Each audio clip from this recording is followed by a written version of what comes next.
स्वागत है दोस्तों आपका अपने YouTube चैनल सरल किताब में। पिछले लेक्चर में हम लोगों ने पढ़ा था कि यदि मान लीजिए कोई एक फोर्स है, उस फोर्स को दो कंपोनेंट करने हो, उस फोर्स के दो कंपोनेंट करने हो और वह आपस में 90 डिग्री पर हो, तो वो उसको किस तरीके से करते हैं। और दूसरे केस में हम लोगों ने सीखा था यदि कोई फोर्स हो और उस फोर्स के दो कंपोनेंट करने हो जो पार्टिकुलर किसी एंगल पर हो। मान लीजिए यह एंगल अल्फा है और यह एंगल आपका बीटा है, तो उस केस में हम लोगों ने सीखा था कि किस तरीके से कंपोनेंट करते हैं।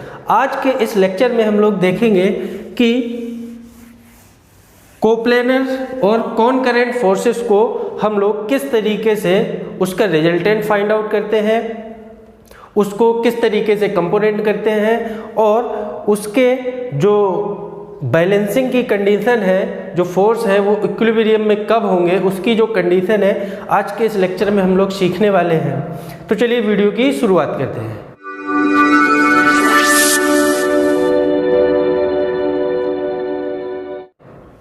मान लीजिए यह हमारे पास कोई एक पॉइंट है और इसी पॉइंट से हमारे सारे जो फोर्स है पास होंगे, उनकी लाइन ऑफ एक्शन है इसी पॉइंट से होके गुजरेगी, तभी वो फोर्स आपके कॉनकरेंट फोर्सेस होंगे।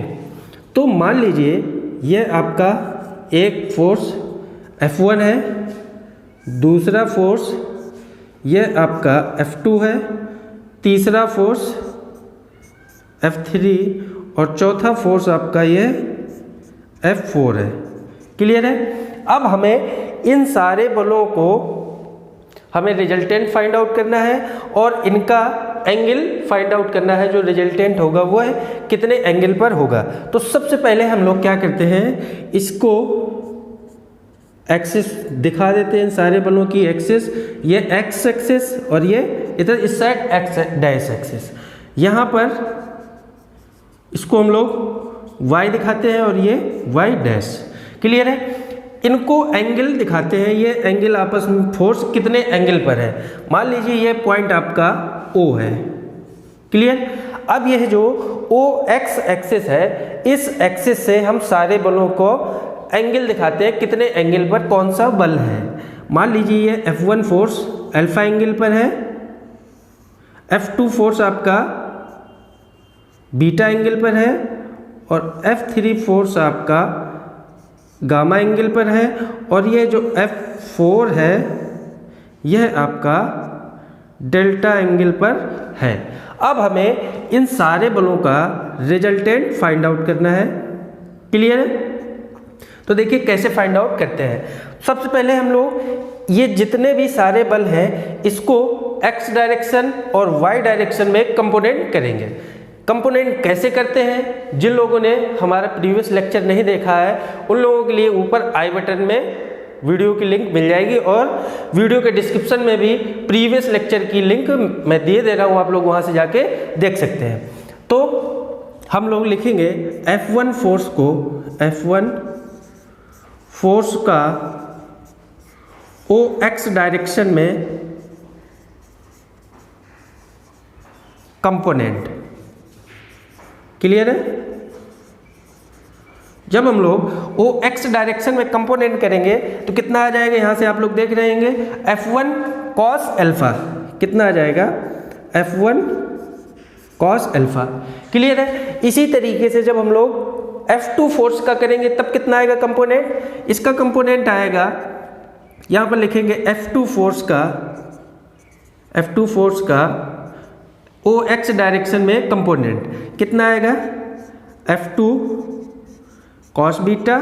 इसी तरीके से हम लोग F3 फोर्स का करेंगे तो कितना आ जाएगा, F3 फोर्स का OX डायरेक्शन में कंपोनेंट कितना आएगा, F3 cos गामा। फिर चौथे फोर्स इस F4 का OX डायरेक्शन में कंपोनेंट करेंगे तो कितना आएगा, F4 cos डेल्टा। क्लियर है? हमने इन सारे बलों का OX डायरेक्शन में कंपोनेंट निकाल लिया, F1 cos alpha, F2 cos beta, F3 cos gamma और F4 cos डेल्टा। अब हमें क्या करना है, इन सारे बलों का Y डायरेक्शन में कंपोनेंट लेना है। उससे पहले हम लोग क्या करें, ये जितने भी बल हैं F1 cos alpha, F2 cos beta जो OX डायरेक्शन में लग रहे हैं, इनका ओवरऑल इफेक्ट कितना आएगा। मान लीजिए ये 2 न्यूटन, ये 3 न्यूटन, इस तरीके से सारे बल लग रहे हैं, तो ओवरऑल OX डायरेक्शन में कितना बल लगेगा। तो उसको लिखने के लिए हम लोग क्या लिखेंगे, OX डायरेक्शन में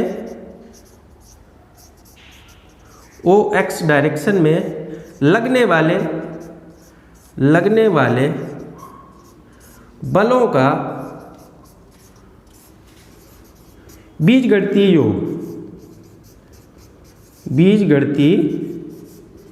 योग क्या आएगा, समेशन x, या इसी को आप लोग नॉर्मल x भी लिख सकते हैं। तो कितना आ जाएगा, सभी को जोड़ देते हैं, F1 cos alpha plus F2 cos beta plus F3 cos gamma plus F4 cos delta. Clear है? इस OX डायरेक्शन में लगने वाले सारे बल आ गए। इसको आप लोग इस वाले फिगर से ऐसे भी समझ सकते हैं। देखिए, ये मान लीजिए OX डायरेक्शन में ये O पॉइंट था, ये X था।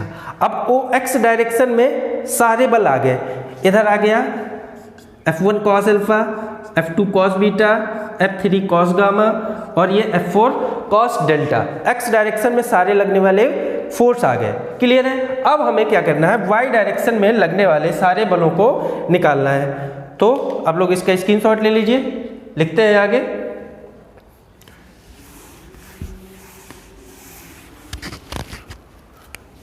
लिखेंगे Y डायरेक्शन में या OY एक्सिस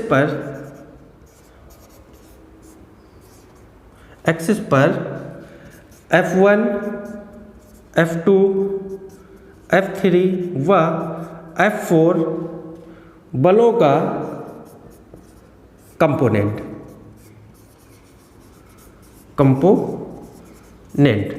ठीक है। कितना आ जाएगा, F1 का जब हम लोग Y डायरेक्शन में कंपोनेंट करेंगे तो कितना आएगा, F1 sin अल्फा। तो कितना आ जाएगा, F1 sin अल्फा। F2 का जब हम लोग Y डायरेक्शन में करेंगे, OY डायरेक्शन में, तो कितना आएगा, F2 sin बीटा। F3 का जब हम लोग करेंगे तो कितना आ जाएगा, F3 sin गामा। और जब F4 बल का करेंगे तो कितना आ जाएगा, F4 sin डेल्टा। क्लियर है? यहां तक कोई प्रॉब्लम नहीं होगी। अब हमें करना क्या है, ये OX डायरेक्शन में आ गया था, अब हमें OY डायरेक्शन में सारे बलों का देखना है इफेक्ट कितना आएगा, ये Y डायरेक्शन है। क्लियर है? तो क्या करें, सभी का समेशन कर दें, बीजगणितीय योग कर दें। तो क्या लिखेंगे, OY डायरेक्शन में लगने वाले सारे बलों का बीजगणितीय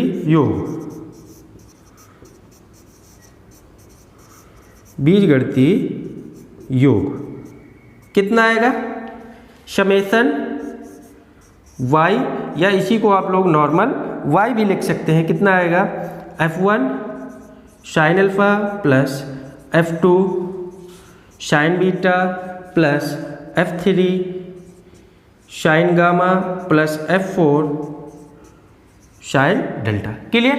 ये हमारा Y डायरेक्शन में लगने वाले कंपोनेंट आ गए, लगने वाले सारे बलों का बीजगणितीय योग निकल कर आ गया। अब यहाँ पर आप लोग देख सकते हैं, यहाँ पर F1 sin alpha, F2 sin beta, F3 sin gamma और ये F4 sin डेल्टा, ये सारे बल इस OY डायरेक्शन में लग रहे हैं। अब इन दोनों बलों का जो रिजल्टेंट होगा, ये क्या है, समेशन x लिखा हुआ है और ये समेशन y लिखा हुआ है। ठीक है, अब इन दोनों बलों का जो रिजल्टेंट होगा वो कहाँ से होके जाएगा, वो इस पॉइंट O से होके पास होगा, जिसको हम लोग क्या लिख देंगे, R। ये R जो होगा इसका और समेशन y का क्या होगा, रिजल्टेंट फोर्स होगा। तो आखिरकार इन दोनों बलों का रिजल्टेंट कितना होगा उसको हम लोग फाइंड आउट करते हैं। तो उसको निकालने के लिए हम लोग क्या करें, इसको डॉट डॉट ऐसे मिला दें। अब देखिए ये समेशन y है तो ये समेशन y ये भी होगा। अब मान लीजिए ये जो रिजल्टेंट फोर्स है यह OX एक्सिस से कितने एंगल पर है, थीटा एंगल पर। क्लियर। तो अब देखिए यह O हो गया, यह A हो गया और ये मान लीजिए B पॉइंट है। अगर हम लोग बात करें त्रिभुज AOB में, त्रिभुज AOB की बात करें तो ये एक समकोण त्रिभुज बन रहा है। तो समकोण त्रिभुज की प्रॉपर्टी क्या होती है, प्रॉपर्टी होती है OA square is equal to OB square plus AB square. Clear है। अब देखिए OB आपका कितना है, समेशन x, या इसको हम लोग नॉर्मल क्या लिख देंगे, x स्क्वायर प्लस AB कितना है हमारा, y है, तो यहाँ पे इसको y लिख देंगे, y स्क्वायर। और OA को हमने क्या माना है, रिजल्टेंट R, तो इसको हम लोग क्या लिख देंगे, R square is equal to x square plus y square. या यहाँ से हम लोग R की वैल्यू निकालें तो कितना आ जाएगा, under root x square plus y square. यही हमारा कोप्लेनर और कॉनकरेंट फोर्सेस का रिजल्टेंट निकलकर आ गया, जिसको हमें फाइंड आउट करना था। अब हमें क्या करना है, यह निकालना है कि यह जो रिजल्टेंट है यह OX एक्सिस से कितने एंगल पर होगा। ठीक है, आप लोग यहाँ तक स्क्रीनशॉट लीजिए, उसका एंगल भी हम लोग रिजल्टेंट का फाइंड आउट करते हैं कि इस एंगल की वैल्यू कितनी होगी।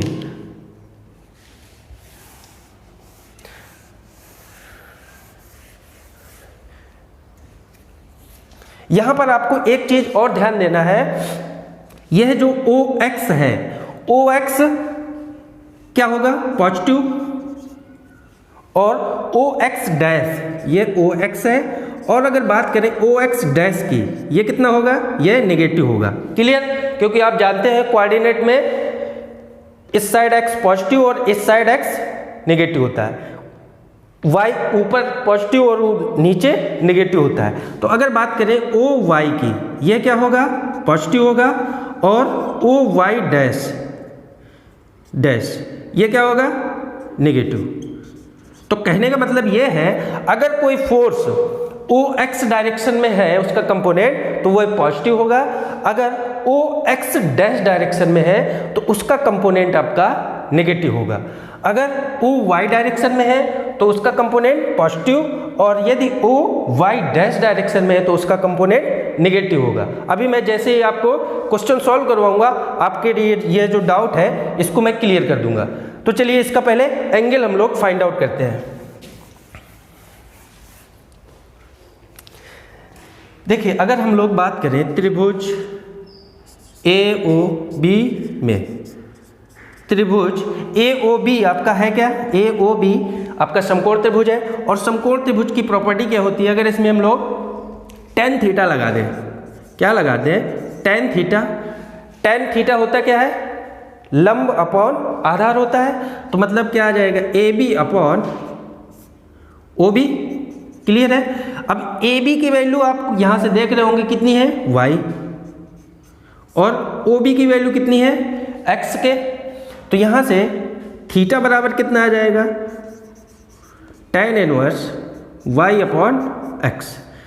तो यह आपका जो रिजल्टेंट है यह OX एक्सिस से कितने एंगल पर होगा, कितने एंगल पर होगा, थीटा बराबर tan inverse y by x, जहां पे y क्या है, y डायरेक्शन में लगने वाले समस्त बलों का बीजगणितीय योग है, और x आपका x डायरेक्शन में लगने वाले समस्त बलों का बीजगणितीय योग है।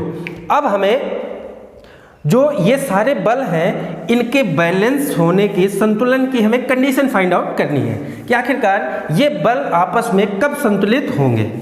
ठीक, तो अब देखिए मान लीजिए यह कोई एक बॉडी है, इस पे कई सारे बल कार्य कर रहे हैं, इस पे ये कई सारे बल कार्य कर रहे हैं, F1, F2, F3। ये बॉडी आपकी रिजिड बॉडी है, क्योंकि हम लोग इंजीनियरिंग मैकेनिक्स में क्या पढ़ते हैं, रिजिड बॉडी का अध्ययन करते हैं। तो ये बॉडी हमारी रिजिड है और इस पर कई सारे बल कार्य कर रहे हैं।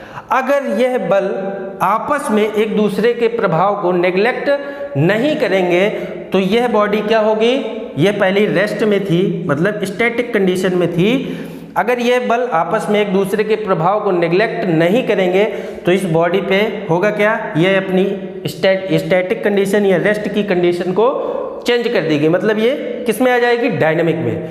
डायनामिक में ना आए उसके लिए हमें क्या देखना होगा कि इन सारे बलों का बीजगणितीय योग 0 होना चाहिए, मतलब जिन सारे बलों का रिजल्टेंट आएगा, ये आपके फोर्स है, इन सारे बलों का जो रिजल्टेंट आएगा वो किसके बराबर होगा, 0 के बराबर होना चाहिए, तभी यह बॉडी आपकी रेस्ट की कंडीशन में होगी, अदरवाइज यह बॉडी रेस्ट में नहीं रहेगी।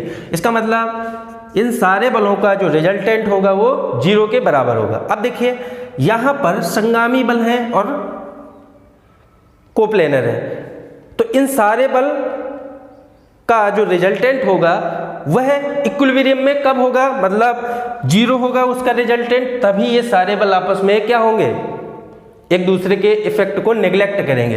तो इसका मतलब यहाँ से जो रिजल्टेंट आया था √x² + y², यह किसके बराबर होगा, 0 के। यहाँ से अगर हम लोग बात करें तो कितना आ जाएगा, x² + y² = 0। x² + y² = 0 है। अगर ऐसा होता है तभी ये बल आपस में इक्विलिब्रियम में होंगे और बॉडी आपकी स्टैटिक कंडीशन में होगी या रेस्ट की कंडीशन में होगी।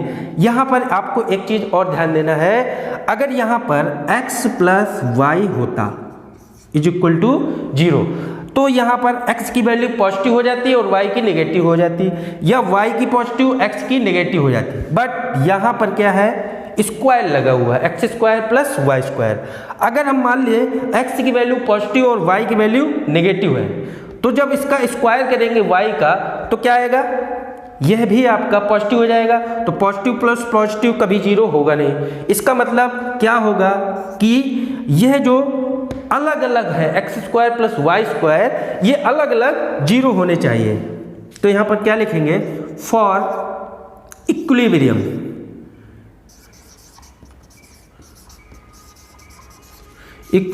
ऑफ फोर्सेस, क्या लिखेंगे, बलों के संतुलन के लिए यहाँ पर x² = 0 एंड y² = 0 होना चाहिए। तो यहाँ से x = 0 आ जाएगा और y = 0 आ जाएगा, तभी यह बल आपस में संतुलन की कंडीशन में होंगे और बॉडी आपकी रेस्ट में होगी। उम्मीद करता हूँ यहाँ तक क्लियर हो गया होगा, सारे डाउट आपके कोई भी डाउट नहीं होगा।